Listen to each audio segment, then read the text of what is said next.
Усім привіт! Вітаю вас на своєму каналі. Сьогодні проведу огляд магнітоли китайського виробника Clyde, яку я недавно встановив у своє авто. Вибирав я досить довго. Основними критеріями при виборі для мене були: перше, звук. Хочу зауважити, що я прискіпливий до звучання різних девайсів, такий собі меломан аудіофіл. Друге, функціонал. Третє, наявність навігації. Вибір був між відомими брендами з підтримкою Android Auto, такі як GVC, Kenwood, Pioneer та Android магнітолами з Китаю. Начитався різних форумів, наслухався від друзів про пластмасовий звук, але як виявилось, якість звучання залежить від того, який підсилювач на борту магнітоли. В усіх дешевих магнітолах стоять найдешевші підсилювачі, відповідно звук ніякий. Вибір мій впав на Clyde через те, що була можливість вибрати начинку магнітоли самому, і те, що Clyde є безпосередньо виробником, а не реселером, має власну фабрику і власний центр розробки. Давайте подивимося, що з того вийшло. Отже, приємного перегляду.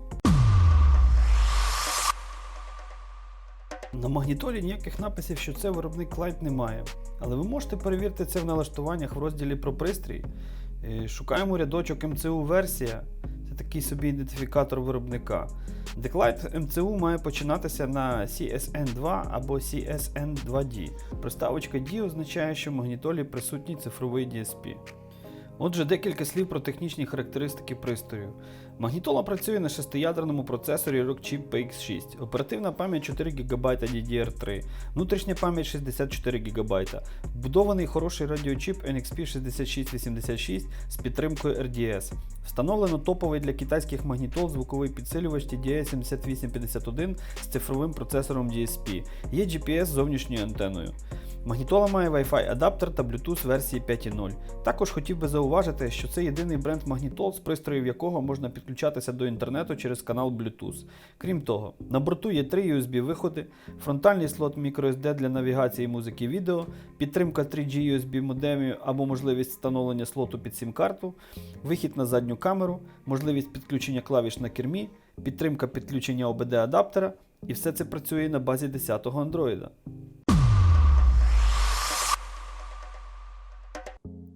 Давайте протестуємо систему.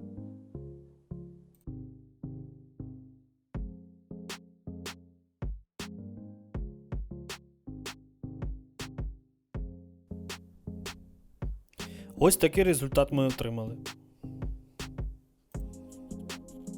Непоганий як для автомагнітоли.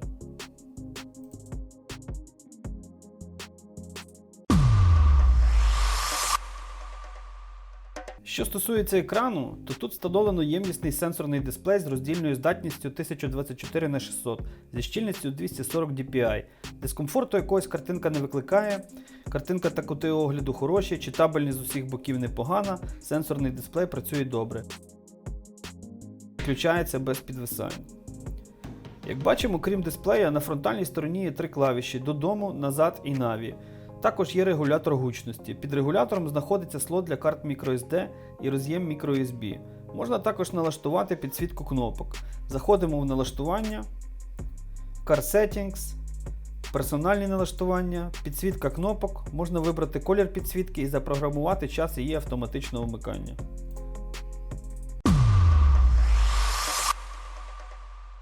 Ось так виглядає основна сторінка лаунчера. Знизу є панель клавіш швидкого доступу, можна встановлювати віджити. Ось для прикладу я встановив віджит погоди. Ось цією клавішею можна перейти в основне меню. Тут можна побачити багато встановлених уже з заводу додатків: радіо, музика, YouTube, Play Market, налаштування процесора DSP, налаштування керма і решта додатків, які можна зустріти на звичайному Android. Є додаток DVR для підключення відеореєстратора. Є додаток TV для підключення зовнішнього тюнера. Також є додаток для підключення фронтальної камери.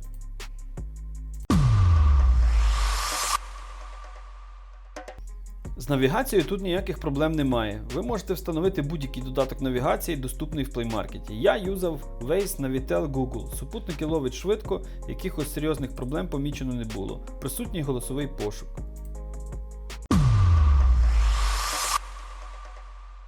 На головному екрані знаходиться додаток музичний плеєр. Ось так він виглядає. Тут є доступ до плейлиста, доступ до флешки, доступ до диска SSD. Можна перемикати пресети еквалайзера. Заходимо в додаток DSP. Тут можна безпосередньо налаштувати звучання магнітоли. Є різні спецефекти, звукові ефекти, можна налаштувати звук по вашому бажанню, кому як подобається. До речі, є 15-смуговий еквалайзер, також є готові пресети – плоский, класика, поп, джаз. Хочу зауважити, що в системі присутній саме цифровий DSP, а не софтовий, тобто в плату впаяний окремий чіп. Магнітола підтримує багато музичних форматів MP3, VMA, а також lossless формати, такі як FLAC і WAVE. Як я вже казав, що я дуже прискіпливий до якості звучання, тому тестував пристрій на відтворення lossless форматів з різною бітністю 16, 24, 32 з частотою аж до 192 кГц. Все відтворюється без жодних зависань, а підключений зовнішній SSD з AliExpress на 500 ГБ читається системою без проблем. Якість звучання цієї магнітоли мені сподобалась. Присутня деталізація в звуці, є можливість гнучкого налаштування звуку під себе. Давайте прослухаємо декілька композицій.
Також є додаток для FM радіо. Радіо підтримує RDS, з ним проблем ніяких немає. Можна запам'ятати до 30 радіостанцій.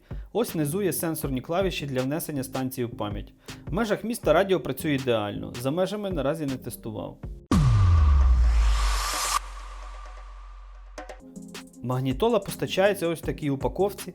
В комплекті є пульт, зовнішня антена GPS, кабелі для підключення, подовжувачі USB, перехідник для фронтального microUSB на USB.